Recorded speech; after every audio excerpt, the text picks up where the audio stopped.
ఓం నమ శివ శ్రీమాత్రే నమ. మిత్రులకి శ్రేయోభిలాషులకి అలాగే నన్ను ఇంతగా ఆదరిస్తున్న యూట్యూబ్ ప్రేక్షకులందరికీ కూడా పేరు పేరు ధన్యవాదాలు.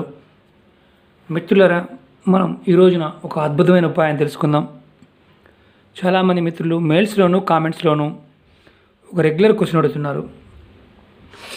మేము అదృష్టవంతులు కాలేకపోతున్నామండి, మేము చేసే పనుల్లో ఆటంకాలు ఏర్పడుతున్నాయి.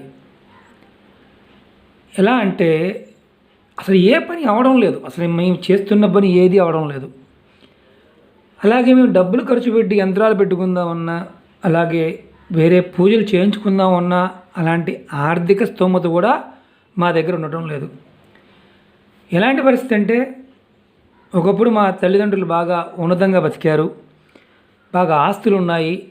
మా టైం వచ్చేసరికి ఉన్న ఆస్తులన్నీ కరిగిపోయాయి. భార్యతో సంబంధం సరిగా లేదు, పిల్లలతో సంబంధం సరిగా లేదు. నాకు విపరీతమైన వ్యసనాలు, దుష్ట వ్యసనాలు అంటే అన్ని రకాల అలవాట్లు వచ్చేసాయి. జాతకాన్ని పరిశీలింపజేసుకుంటే జాతకంలో శని భగవానుడు బాగోలేదంటున్నారు, పూజలు చెప్తున్నారు. మేము చేసుకోలేకపోతున్నాం. మేము చేసుకోగలిగేది డబ్బులు ఖర్చు కాకుండా ఇంట్లో దొరికే వస్తువుతో ఏదైనా ఉపాయం ఉందా అని చాలామంది మిత్రులు అడిగారు. మీరు చూస్తున్నారు, ఉప్పు, దొడ్డుప్పు, కల్లుప్పు, రాతి ఉప్పు, సముద్రపు ఉప్పు. మీరు ఏ భాషతో పిలిస్తే మనకి ప్రాంతాన్ని బట్టి పేరు మారుతూ ఉంటుంది. ఈ రోజున ఉప్పుతో మనం ఏదైతే ఇలాంటి సమస్య నుంచి బయటపడడానికి ఒక చిన్న ఉపాయాన్ని తెలుసుకుందాం. ఈ ఉపాయాన్ని ఆడవారైనా మగవారైనా చేయవచ్చు. అలాగే ఆడవారు కొంతమంది కామెంట్స్లో మెయిల్స్లో అడిగారు, మాకు వివాహం అయిందండి, మేము విడిపోయాము, దూరంగా ఉంటున్నాం.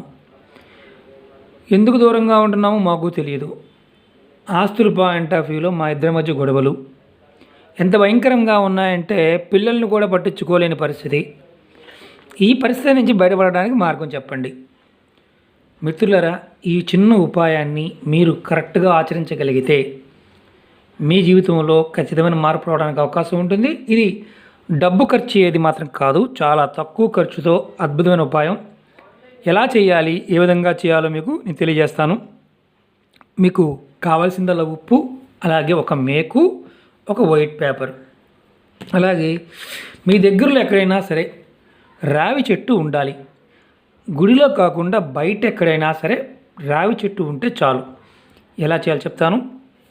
ఈ ఉపాయాన్ని శనివారం నాడు ఉదయం పూట చేసుకోవాలి. మీరు ఏం చేయాలంటే ఇలాంటి వైట్ పేపర్ తీసుకోండి, కొత్త పేపర్. దాంట్లో కొంచెం చిటికెడు ఉప్పు, ఎక్కువ కూడా కాదు, చిటికెడు ఉప్పు, చూస్తున్నారు కదా, చిటికెడు ఉప్పు వేసి చక్కగా దీన్ని కట్టండి. ఎందుకంటే ఈ చేయడానికి మనకి కావాల్సిందల్లా టైము, ఒక మేకు. కొత్త మేకులు అయితే చాలా ఉత్తమం, పాతే మాత్రం వాడమాకండి, ఏదైనా తీసి వాడమాకండి, కొత్త మేకు తీసుకోండి. తూర్పు వైపు ముఖం పెట్టి మీరు మనసులో నేను ఈ సమస్య నుంచి బయటపడాలి అని ఇంటి దగ్గరే అనుకొని ఇలా పేపర్లో కట్టి ఈ మేకుని దీంట్లో గుచ్చండి. ఇలా గుచ్చండి. గుచ్చి మీరు మీ దగ్గరలో ఉన్న రావి చెట్టు దగ్గరికి వెళ్ళండి.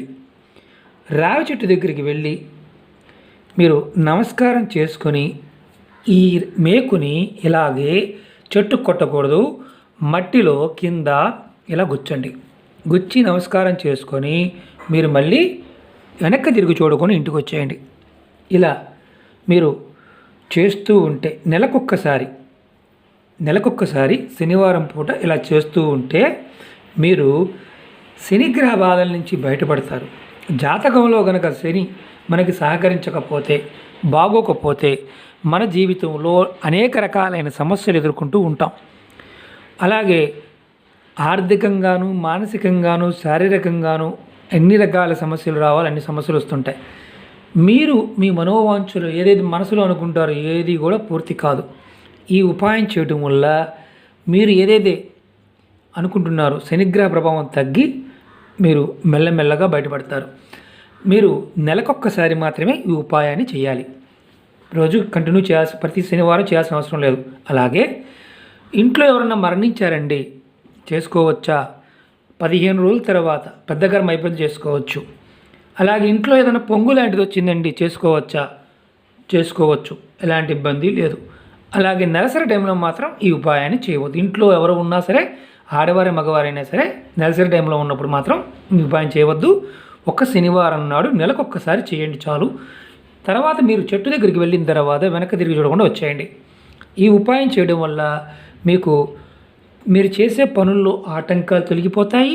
అలాగే మీరు చేస్తున్న వ్యాపారాల్లో కానీ, అలాగే వ్యవసాయంలో కానీ, అలాగే ఉద్యోగాల్లో కానీ మీ మీద ప్రభావం అంటే శనిగ్రహ ప్రభావం తగ్గి మీకు అనుకూలత ఏర్పడుతుంది. ఇది ఎవరైనా ఆచరించవచ్చు. మిత్రులారా, ఈ వీడియో నచ్చినట్టు లైక్ చేయండి, నా ఛానల్ సబ్స్క్రైబ్ చేసుకోండి, గంట సింబల్ని యాక్టివేట్ చేసుకోండి, 10 మంది మిత్రులకు షేర్ చేయండి. ఓం నమః శివాయ, శ్రీమాత్రే నమః. ఇంకొక అనుమానం రావచ్చు, మనం అంతకుముందు నెల క్రితం భూమిలో పాతి పెట్టాం కదండి, నెల తర్వాత వెళ్ళినప్పుడు చూడొచ్చా? ఎలాంటి ఇబ్బంది లేదు. ఇది మాత్రం దేవాలయాల్లో మాత్రం చేయవద్దు. దేవాలయాల్లో ఉన్న రావి చెట్టు దగ్గర మాత్రం చేయవద్దు. బయట ఎక్కడైనా గ్రామీణ ప్రాంతాల్లో కానీ, ఊరి చివరిలో కానీ, లేకపోతే ఎక్కడైనా సరే రావి మొక్కలు ఉన్న దగ్గర చేసుకోండి. చిన్న మొక్క అయినా పర్వాలేదు, పెద్ద చెట్టు అయినా పర్వాలేదు. ఓం నమః శివాయ, శ్రీమాత్రే నమః.